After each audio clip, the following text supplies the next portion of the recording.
नमस्कार, मैं विवेक, news eight air.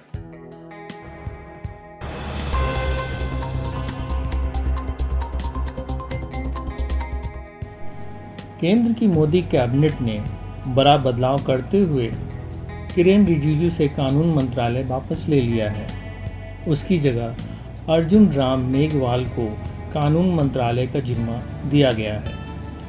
सूत्रों के मुताबिक यूनिफॉर्म सिविल कोड लागू करने में देरी, न्यायपालिका से सार्वजनिक टकराव जैसी कई चीज़ें थीं जिसको लेकर प्रधानमंत्री नाराज थे, जिसका खामियाजा रिजिजू को भुगतना पड़ा है।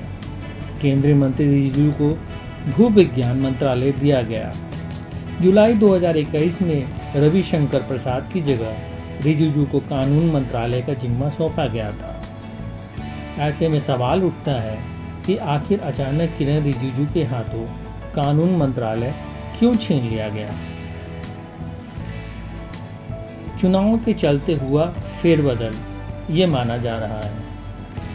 मेघवाल को कानून मंत्रालय का स्वतंत्र प्रभार सौंपने के तार राजस्थान विधानसभा चुनाव से भी जोड़े जा रहे हैं।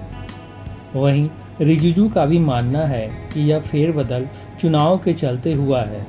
साल के अंत तक मध्य प्रदेश, राजस्थान, छत्तीसगढ़ और तेलंगाना में विधानसभा चुनाव होने हैं। वहीं 2024 में लोकसभा चुनाव होने हैं। कानून मंत्रालय से रिजिजू को हटाए जाने पर शिवसेना उद्धव गुट की नेता और राज्यसभा सदस्य प्रियंका चतुर्वेदी ने ट्वीट कर पूछा, क्या यह महाराष्ट्र फैसले की शर्मिंदगी के कारण है या मुदानी से भी जांच। वहीं कांग्रेस नेता अलका लामा ने ट्वीट कर कहा कि पिछले कुछ समय से कानून मंत्री के तौर पर किरेन रिजिजू द्वारा जजों की नियुक्ति और अदालतों के काम करने के तौर तरीकों को लेकर की जा रही टिप्पणियों और हस्तक्षेप ने मोदी सरकार के लिए मुश्किलें खड़ी कर दी थी। सरकार ने अपनी छवि बचाने के लिए अपने कानून मंत्री की बलि देकर अच्छा किया। रिजिजू के हाथों से कानून मंत्रालय छीने जाने के बाद राज्यसभा सदस्य व वरिष्ठ वकील कपिल सिब्बल ने ट्वीट कर तंज कसा है। उन्होंने कहा, किरेन रिजिजू कानून नहीं, अब पृथ्वी विज्ञान मंत्रालय। कानूनों के पीछे का विज्ञान समझना आसान नहीं है और नहीं होता है। अब विज्ञान के कानूनों के साथ भिड़ना। Good luck my friend. एक भाजपा नेता ने जानकारी दी कि रिजिजू को हटाने की एक वजह न्यायपालिका और सरकार के बीच की टकराव भी रही है।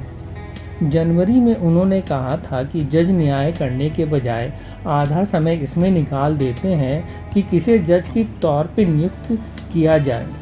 साथ ही उन्होंने यह भी कहा था कि न्यायाधीशों को चुनाव नहीं लड़ना पड़ता। उनके इसी तरह के बयानों के चलते बड़ा विवाद खड़ा हो गया था। हाल ही में केंद्र सरकार को सुप्रीम कोर्ट से झटका भी मिला है। एलजी बनाम दिल्ली सरकार मामले में सुप्रीम कोर्ट ने दिल्ली सरकार के पक्ष में फैसला दे दिया है। साल 2023 की शुरुआत से ही अटकलें लगाई जा रही थी कि लोकसभा चुनाव से पहले पीएम मोदी कैबिनेट के मंत्रियों के प्रदर्शन के आधार पर फेरबदल कर सकते हैं। मीडिया रिपोर्ट्स में सूत्रों के हवाले से बताया जा रहा था कि पीएम मोदी ने संकेत दिए थे कि बदलाव करने का समय आ गया है। साथ ही यह भी कहा जा रहा था कि खराब प्रदर्शन करने वाले मंत्रियों को हटाने के साथ साथ राज्यों में स्टार प्रचारक कर रहे कुछ सांसदों को जगह मिल सकती है। बताया जा रहा है कि न्यायपालिका से लगातार टकराव की मुद्रा में रहने के कारण किरेन रिजिजू से कानून मंत्रालय छीना गया है। चुनावी वर्ष में सरकार न्यायपालिका से टकराव नहीं चाहती। प्रधानमंत्री नरेंद्र मोदी की सलाह पर राष्ट्रपति द्रौपदी मुर्मू ने मोदी कैबिनेट में इस बदलाव को मंजूरी दे दी है। रिजिजू की जगह अर्जुन राम मेघवाल कानून एवं न्याय मंत्रालय की जिम्मेदारी संभालेंगे। उन्हें उनके मौजूदा मंत्रालय के साथ साथ कानून और न्याय मंत्रालय में राज्य मंत्री के तौर पर स्वतंत्र प्रभार सौंपा गया है। अर्जुन राम मेघवाल राजस्थान के बीकानेर से लोकसभा सांसद हैं। पूर्व नौकरशाह अर्जुन राम मेघवाल तीसरी बार सांसद चुने गए हैं। राजस्थान में विधानसभा चुनावों के मद्देनजर उनकी पदोन्नति के राजनीतिक मायने भी हैं। बीकानेर के छोटे गांव समीदेसर में जन्मे मेघवाल अनुसूचित जाति से आते हैं। विवादों और किरण रिजिजू से ऐसा लगता है जैसे चोली दामन का साथ हो। कानून मंत्री के तौर पर रिजिजू के कार्यकाल में जजों की नियुक्ति के मुद्दे पर उनके और न्यायपालिका के बीच टकराव सुर्खियों में रहा। रिजिजू शीर्ष न्यायपालिका में जजों की नियुक्ति वाले कॉलेजियम व्यवस्था सिस्टम पर सार्वजनिक तौर पर तीखे हमले करते रहे हैं। वह इसे अपारदर्शी सिस्टम बताते हुए आलोचना करते रहे हैं। पिछले साल नवंबर में सुप्रीम कोर्ट के 2 जजों की पीठ ने रिजिजू की टिप्पणियों पर नाराजगी जताई थी। सुप्रीम कोर्ट की पीठ ने कहा था कि शायद सरकार जजों की नियुक्ति को इसलिए मंजूरी नहीं दे रही क्योंकि NJAC को मंजूरी नहीं दी गई। NJAC एक एक्ट होता है, इसके बारे में मैं डेफिनेशन आपको बता देता हूँ। The NJAC act prescribe the procedure to appoint judges. The Chief Justice of India and the High Court were to be recommended by the NJAC based on seniority, while Supreme Court and High Court judges were to be recommended by on ability, merit and other criteria specified in the regulations. Rijiju ने नवंबर 2022 में कहा था कि जजों की नियुक्ति का collegium system संविधान के लिए एलियन है। उन्होंने कहा था कि कॉलेजियम सिस्टम में कई खामियां हैं और लोग इसके खिलाफ आवाज़ उठा रहे हैं। कुछ पूर्व जज एंटी इंडिया ग्रुप का हिस्सा, ऐसा रिजिजू ने इंडिया टुडे कॉन्क्लेव में कहा था।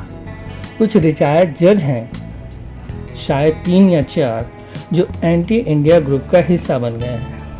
ये लोग कोशिश कर रहे हैं कि भारतीय न्यायपालिका विपक्ष की भूमिका निभाए। देश के खिलाफ काम करने वालों को इसकी कीमत चुकानी होगी। हाल ही में दिल्ली में एक संगोष्ठी आयोजित की गई थी जिसमें उच्चतम न्यायालय के कुछ सेवानिवृत्त न्यायाधीश और कुछ वरिष्ठ अधिवक्ता मौजूद थे और संगोष्ठी का विषय था न्यायाधीशों की नियुक्ति में जवाबदेही। इस दौरान पूरे दिन यही चर्चा होती रही कि सरकार किस तरह से न्यायपालिका को अपने नियंत्रण में ले रही है। किरण रिजिजू के बयान पर इसी कार्यक्रम में भारत के मुख्य न्यायाधीश DY चंद्रचूड़ ने कॉलेजियम प्रणाली का बचाव करते हुए कहा था, हर प्रणाली दोष से मुक्त नहीं है, लेकिन यह सबसे अच्छी प्रणाली है जिसे हमने विकसित किया है। इस प्रणाली का उद्देश्य न्यायपालिका की स्वतंत्रता की रक्षा करना है, जो एक बुनियादी मूल्य है। धन्यवाद।